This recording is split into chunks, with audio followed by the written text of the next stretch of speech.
قربانی صرف ان جانوروں کی جائز ہے: بکرا، بکری، دومبا، بیڑ، گائے، بیل، اونٹ، اونٹنی، بھینس، بھینسا۔ ان کے علاوہ کسی اور جانور کا قربانی میں دینا جائز نہیں۔ اسی طرح بعض لوگ جو مرغی کی قربانی کرتے ہیں یہ جائز نہیں، اور اس سے قربانی ادا نہیں ہوتی۔ ان جانوروں میں سے جو وحشی یعنی جنگلی ہو ان کی قربانی بھی جائز نہیں۔ بکرا، دومبا، بیڑ ایک ہی شخص کی طرف سے قربانی کیا جا سکتا ہے۔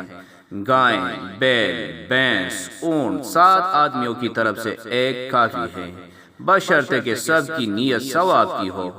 محض گوشت کھانے کی نیت سے اگر کوئی شریک ہو جائے تو نہ اس کی قربانی ہوتی ہے اور نہ دیگر حصہ داروں کی قربانی ہوتی ہے۔ اس لیے قربانی میں دوسروں کو شریک کرنے میں بڑی احتیاط برتنے کی ضرورت ہے۔ اگر کوئی قربانی میں شریک ہونے والا غیر مسلم ہو جیسے عیسائی، ہندو، تو کسی کی بھی قربانی جائز نہ ہوگی۔